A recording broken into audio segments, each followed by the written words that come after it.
Hi everybody, thanks for joining me today on this video. Today I want to tell you about something really cool that happened this week. If you don't already know about it, the only reason you would know is if you watched the Ancestry DNA video. At the very end I explained what was going to happen, or if you saw my posts on Facebook or Instagram.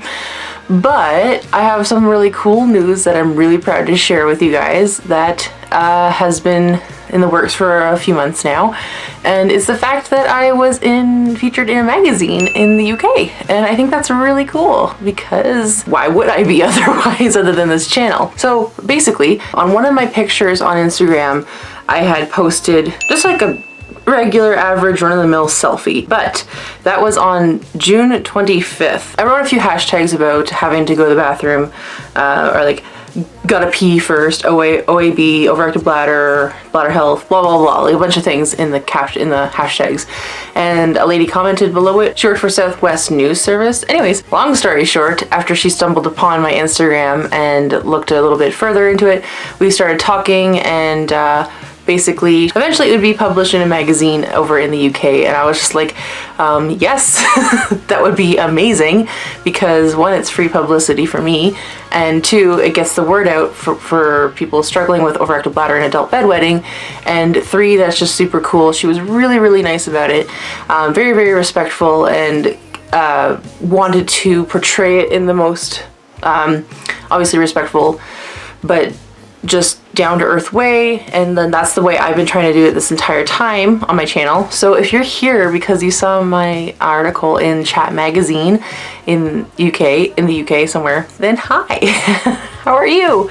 That is a real story. That's about me and my life, and I'm really excited to share it with you. So I don't have the magazine with me right now. I actually just bought the article, I bought the magazine online so I could actually get a chance to read it, because there's nowhere I would be able to pick up this magazine in Canada. So another thing that's been happening this past week is it's been my mom's birthday and it's been my birthday. My birthday was yesterday, and I was just thinking about this when I came across the article, because it just says Olivia Fraser 25, and I was just like, that's inaccurate now because I'm 26. I'll jump back a few paces here, but basically Chat Magazine appears to be a women's magazine. It looks a little bit like a tabloid, but it still provides like very helpful and interesting news and health related things, and it also has like prizes and games and stuff. And it looks like a fun little magazine. It's something that I probably would never buy myself, but it is cool to be published somewhere as opposed to nowhere. But I'm really proud of it. It was a really good article, so I'm just gonna read it to you guys. So it starts off saying, health, the advice you need. And it says, true life patient casebook, secret shame. People were kind of confused and frustrated that it said secret shame, and I was like, no, that's what it is. It is secret shame, so why would I be upset or embarrassed about that? The point is to be eye-catching, right? Like clickbait, or catch your eye for the sake of the article itself. Like, it's a good article. You just have to get past the fact that it says secret shame, and it is absolutely a secret that I was holding for myself for most of my life, and it is shameful. So I don't think anything about this title is incorrect at all. So it starts off saying, I've been plagued by an embarrassing condition all my life, which is true. But also, we'll have to get past the fact there's a lot of like British colloquialisms and words that I don't use in my day-to-day life. I would like to read it in an English accent, but I don't want to offend all of my English fans out there, so let's not do that. Alright, so it says, eyes flying open in a panic. I knew what was happening, and I was powerless to stop it. The warm, wet patch grew rapidly beneath me. I'd wet myself again. The sad thing was that this happened every day. If I'd been a toddler, it would have been par for the course. But how do you explain that at the age of 15 you still wet the bed? I turned down invites to sleepovers, days out, all because of my urgency to wee. I wanted desperately to be a normal girl, but the reality wasn't just complicated, it was mortifying. If I said yes to an invite, I'd have to tell them there was a chance I might wet the bed.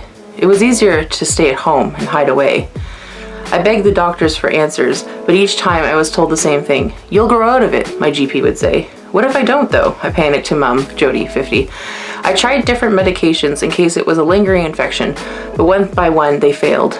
By the time I was 19, I was exhausted. It was November 2011 when I finally learned through a urologist about the condition plaguing my life. I had an overactive bladder.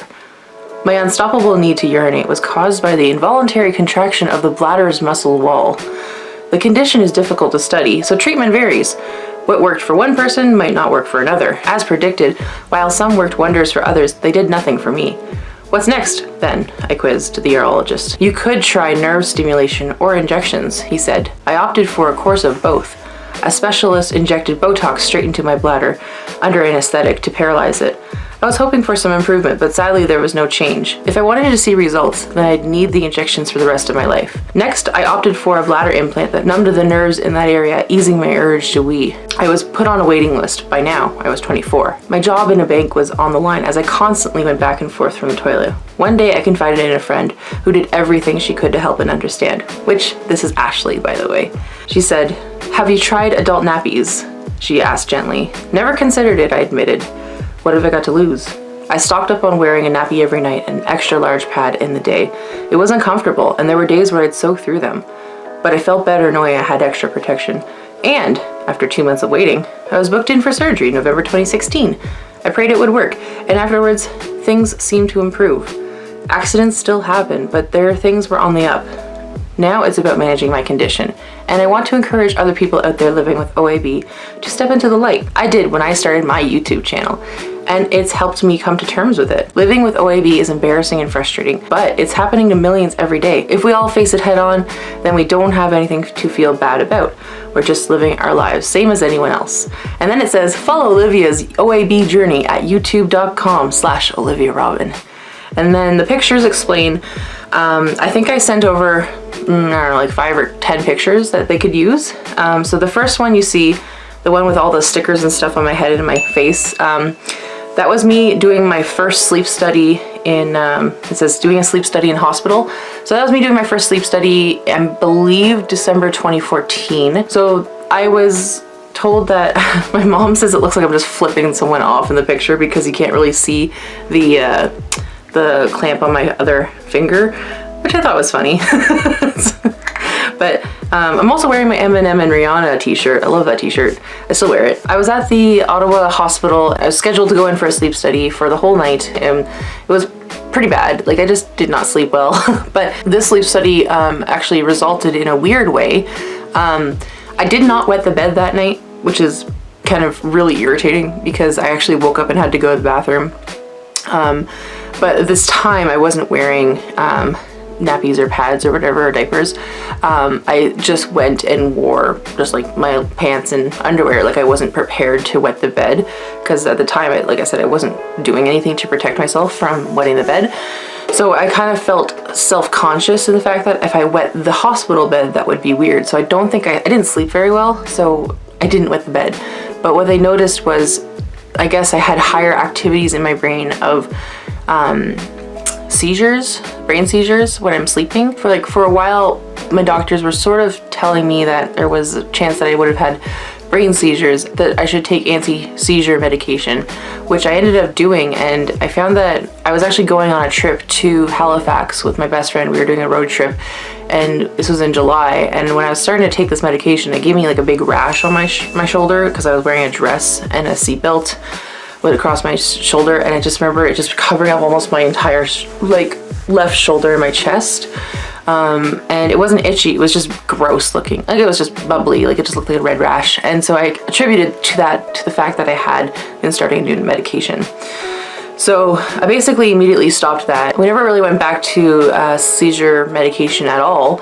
I did see a neurologist quite a few times after or for that reason, but I did do another sleep study, but it was just basically like a opposite sleep study, I called it, because you had to stay up all night and then go to the hospital in the morning so they could test your brain. But again, like, we didn't really go much into that after the fact that it wasn't really proven that I had any seizures. And then obviously the picture below is a thumbnail I used for me and my mom. We were filming that Ask Me Anything video, or AMMA, Ask My Mom Anything.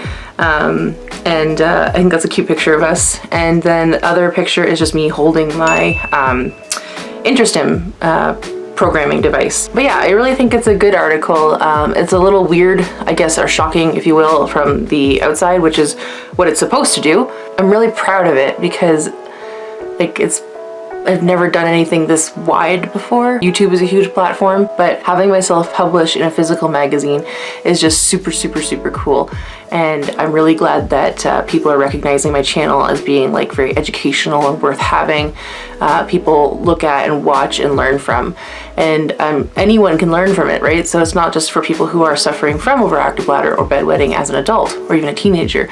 But it's for people who don't have any knowledge in regards to this condition and what it does to you mentally and physically. And I'm just really proud of my article. I didn't do anything. I just provided some answers and told them about myself a bit, and then they did the rest. Like, they wrote it up, and I'm just so happy. It's just such a cool thing that's been happening, and I've got couple other cool things that are going on, so I can't wait to tell you about those things. But thank you so much for watching this channel and supporting me, and I really hope that in the future you'll be there to support me on any other journeys I might be going through.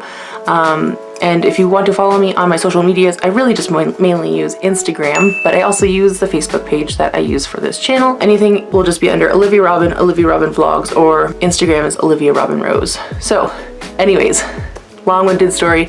Thank you very much for watching and supporting me. And I am just so happy that this article is out there finally, and I can talk about it and show you guys.